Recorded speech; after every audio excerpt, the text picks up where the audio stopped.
Hello everyone, semi-retired Bob here. I talk about the carnivore diet, all things related to the carnivore diet, and some miscellaneous odds and ends. I know if you're new to the channel, I want to say welcome. I'm glad you're here. And of course, if this is your first time here, you're probably wondering, what exactly am I watching here? Well, what you're watching is me walk. That's basically what I do here, is I walk to show you that it's never too late to change your life. I'm almost 60 years old. Just a little over 8 months ago, I could barely stand up for more than 2 to 2.5 minutes at a time without severe pain. Now I'm out here walking every day. And the carnivore diet did that for me. I'll go into a few more of those things as we go on here. But right now I'm just getting my warm-up lap in because it's Friday. You guys will be seeing this on Sunday. I'll explain. I don't normally walk on Friday because I have a live stream that I do on Friday, and Friday is normally my resting day from walking. But I'm going to make that tomorrow. So as you can see, I've got my hat on. Okay, I made it to the dumpster. Got my week's bag of trash. Give me just a second here, guys. Okay. Yeah, I normally walk on Saturday for Sunday's video, but that storm rolled through last night, and it rained really hard. It has all soaked in because the field out here is fairly dry. But as you can see, I got my hat on because it's barely 50 degrees out. And it's supposed to be even colder tomorrow. Then we'll hit back into some warming trends. So I decided to come out here and take a little bit of a walk, see if I can't get the Sunday's video done before I have to go live. And then, well, that'll make today kind of a busy day. I'll have tomorrow off. But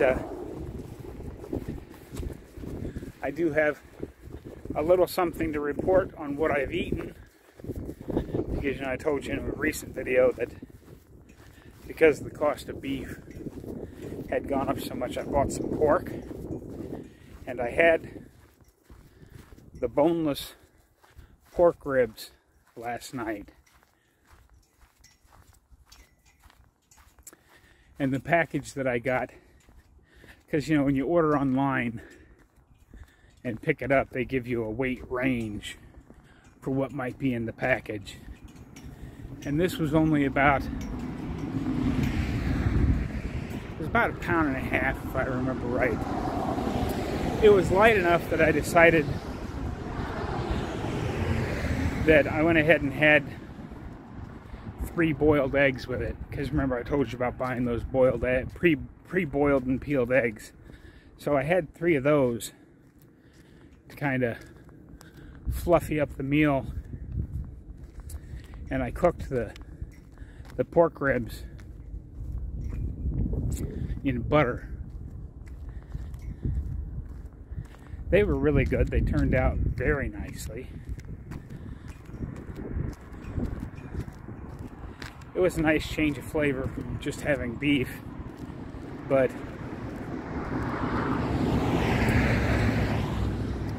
because I got the eggs and I don't want them to go bad, I'm going to have 4 hamburger patties and the other 3 eggs that are in the first package that I've opened up, because they come 6 to a package. But yeah, right now, I mean, if you like boiled eggs, you can get 2 6-packs for about $5. And they're pre-boiled and pre-peeled. All you gotta do is open the pack up, dump some salt on them, and eat them. And I haven't had any super bad reactions to them. I did, you know, we've talked about how I gave up eggs because they made me sick to my stomach. And then I mentioned the boiled eggs didn't seem to do that. So I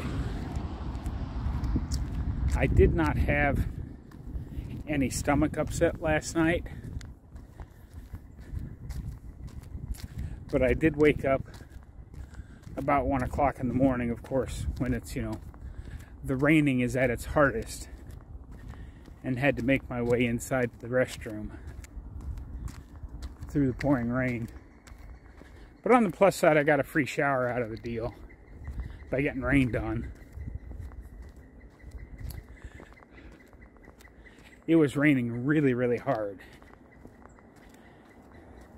And then because that woke me up, I didn't get back to sleep till about 4:30 or 5 this morning when the rain finally stopped. Because I basically live in a little metal box. And it was raining hard enough that it was really, really loud.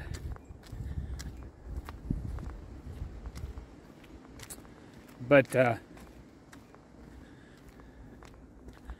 I watched a video today. I can't remember the guy's name. He's an Australian doctor. Oh, I do remember now. Dr. Paul Mason. And he was doing an interview with Nutrition with Judy.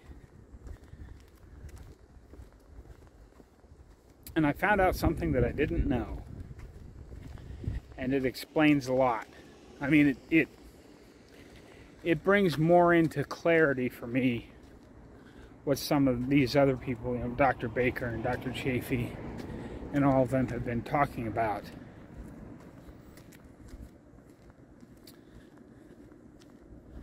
But basically it has to do with cholesterol versus seed oils. And you know, I've known that, you know, I've talked about it a lot on this channel, you know, seed oils are bad for you, that, you know, they've got a bad omega-6 to omega-3 ratio. But according to Dr. Mason, it's not actually the omega-6s, it's not that they're actually bad for you. It's they're bad for you when taken in context of other things. And we're going to get into those other things here. Because I guess what happens is the bad stuff that happens from omega-6s over omega-3, because you need both, omega-6 and omega-3, you need them both. But apparently the omega-6s are more susceptible to oxidative stress. So that whatever it is that they produce that's bad for you, if you get them in too much quantity, is when you when they get exposed to basically glucose, sugar, which is what causes oxidative stress. I'm not explaining this very well. I'll try to link it down in the description if I remember, or you can just go look up the video for yourself. But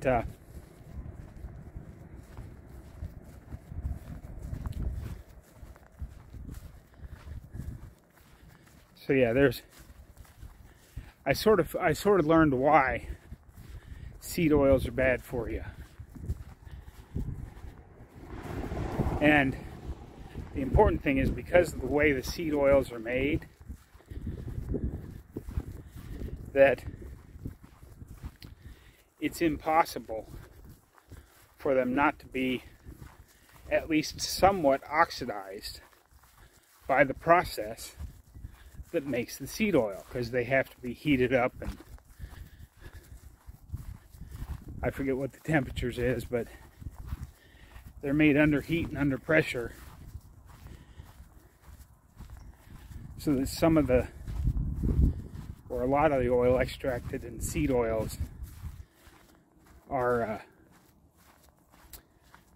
they're oxidated, which causes oxidative stress.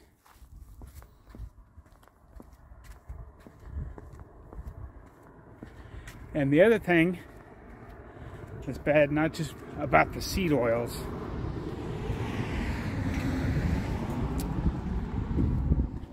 but a lot of plants as well, but it's predominant in seed oils. He was talking about something called sterols. Like, sterol? What the heck is a sterol? Well, he put the diagram up on his little ticker thingy. You know, he shows diagrams during his videos. And he put a sterol molecule right next to a LDL cholesterol molecule. And you had to look at them very closely to see that there was a difference. They're very, very close to the same, but not quite. And here's where things happen. When you cook things in vegetable seed oils,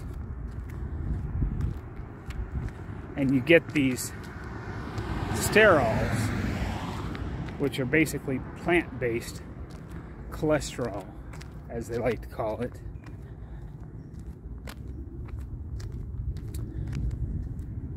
or plant-based fatty acid chains, seed oils, your body sees it and scoops it up and puts it in to places thinking that it's LDL cholesterol and that it needs it.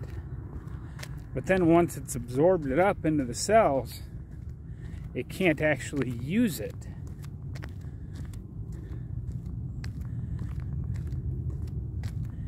And, you know, how long have we been using vegetable oils? I'm going with this somewhere, folks. Stick with me here. Sorry, it's taken me a while to get there. But I am actually going someplace with this.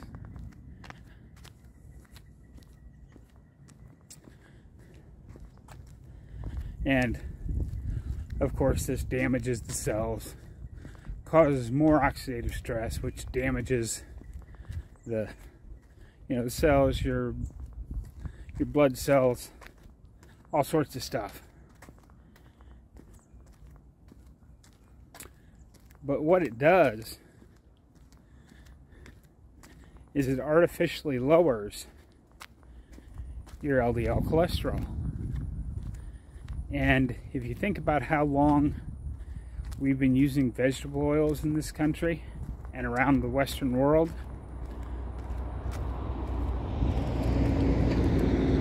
when were all of those so-called cholesterol studies done?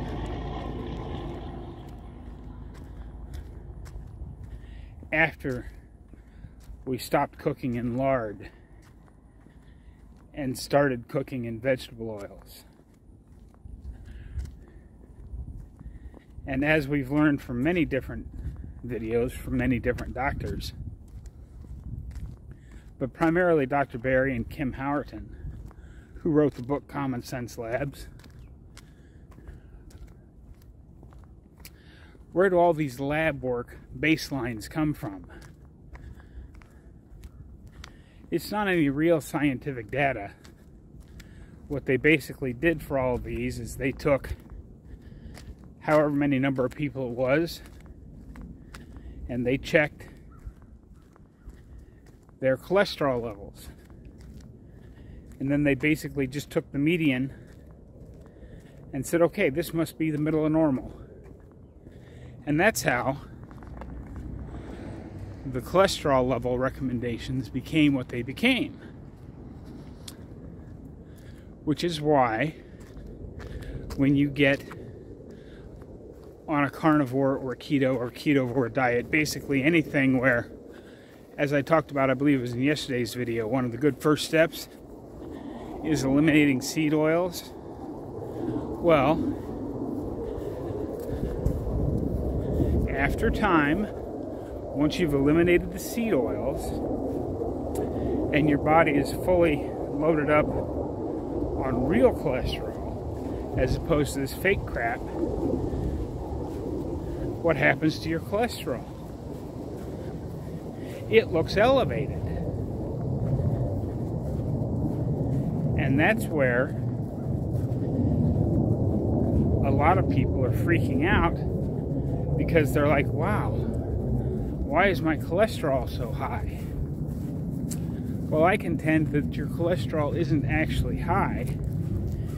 It's returning to baseline for what your body requires. And everybody's is different. So I guess the whole point of this is, once again, I'm telling you not to freak out when you go to your doctor's office and get lab work. And your triglycerides look great, your HDL looks great, but you come back with this really big LDL number, and he starts talking about statins.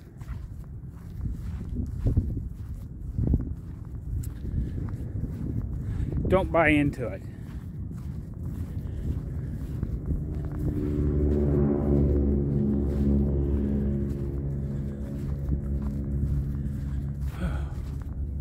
It's actually not too awful bad out here with my big heavy sweatshirt and my hat on. My hands are getting a little cold.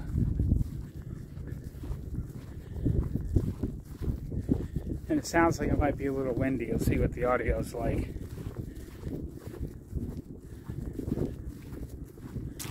But yeah, let's see here. I talked about the pork that I ate.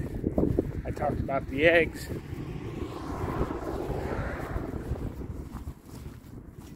Yeah, and the eggs, you know, the eggs have enough nutrition in them that I can endure the occasional emergency trip to the bathroom to get the extra nutrition. Because, I mean, besides being 1-to-1 fat to protein, you have everything you need to make a whole chicken in an egg. So there's a lot of nutrients in there. I don't think there's actually any nutrients missing from beef. But it never hurts to have a little extra. And this whole cooking in butter thing, especially the pork, that was really good. Oh, here comes another one of them loud trucks that I've been hearing them rumble for the last almost a mile.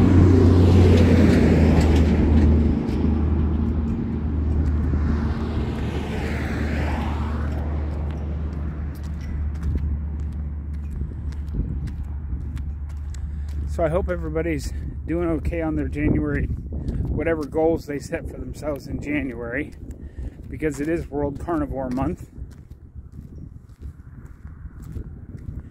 And yes, while I have been doing Lion Diet most of the time, a little bit of pork is still carnivore, a few eggs is still carnivore,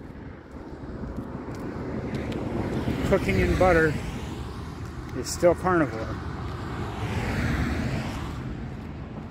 So while I'm not strictly speaking on the Lion Diet right now, it's close enough. I mean, I'm still doing all carnivore stuff. It's not like I'm rushing right out and eating a bunch of carbs.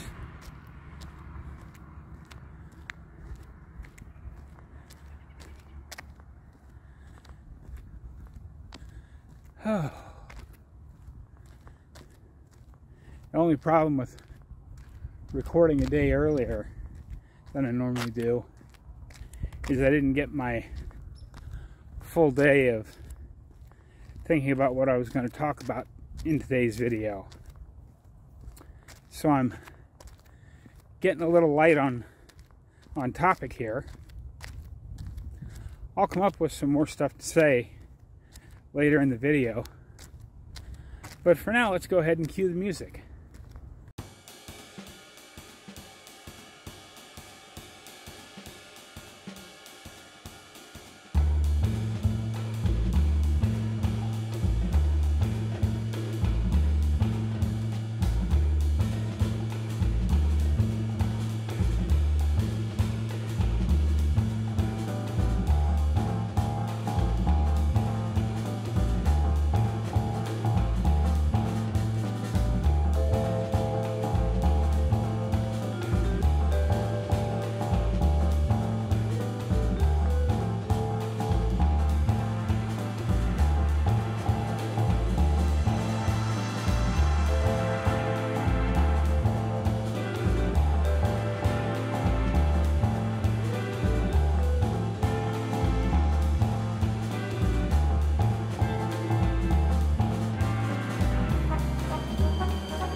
Okay, cut the music.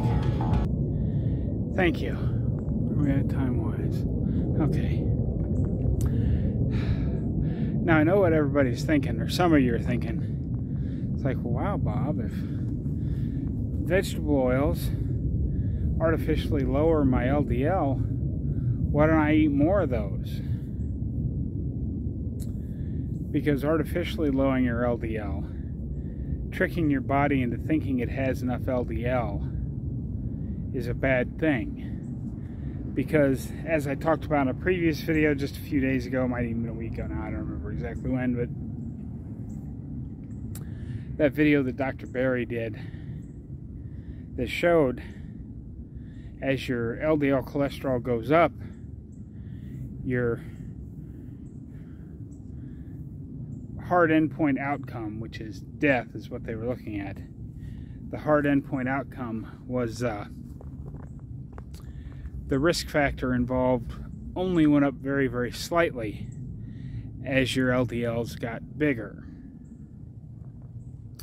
But below 70, which is the new guideline for where they want your LDL cholesterol, 70 or below, if you look at the same chart on the same study, as it goes below 70, the risk factor for the bad outcome, endpoint, death,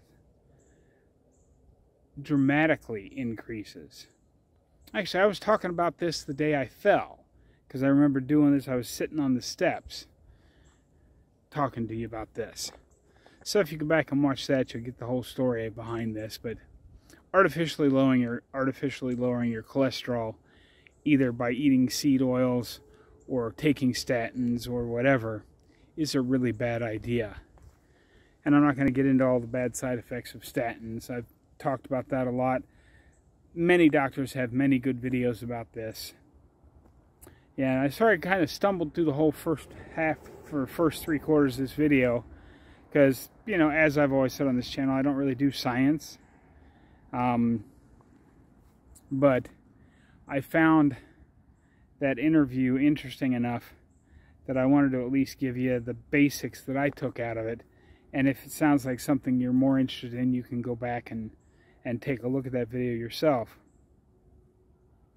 But as you can see, I'm kind of doing the ending of this video in a different spot because I'm going to try something. Not very much. I mean, I'll turn around here and you can see my trailer's right there on the other side of that shed. That shed right there. So I'm not very far out here, but I wanted some grass underneath of me because what I'm going to try to do, I wouldn't call it running. I'd call it a fast walk or a slow jog.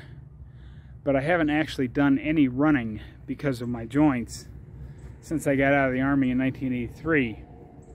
And while my shoulder still hurts from the fall, and my back and knees and hips, you know, they're not completely healed. I mean, I still have arthritis. I still have spinal stenosis. But it's 90 to 95% better. I'm not sure why I got this wild hair that I decided I wanted to try. But in case my limbs just don't work well enough to go faster and I fall, I wanted to be on the grass when I fall. And this is just a normal distance to fall to the ground, as opposed to the other day when I fell off the trail and down a little bank. I actually calculated it up by looking at the video. I actually, from the point I lost my balance to where I hit the ground, my shoulder actually traveled somewhere between 15 and 20 feet. So it was quite a bit bigger fall than it looked like. But anyway, if this is the last moment you hear from me, you know I tripped and fell and killed myself trying to do this thing, but I'm going to go ahead and give it a try here. I'm going to walk a little faster, and then try to jog. It's not making anything hurt.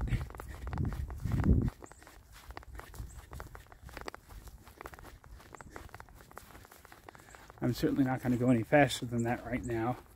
But there you have it, folks. From not being able to stand for more than 2 to 2.5 minutes without severe pain to actually doing about 10 seconds of jogging. I know that's not super impressive to all you runners out there, but for those of us who've had trouble moving for the last 10, 20, 30, 40 years, whatever it is, I'm pretty proud of that. Don't forget to get out there. Be 1% better today, folks. Have a great day, everyone. I will see you tomorrow.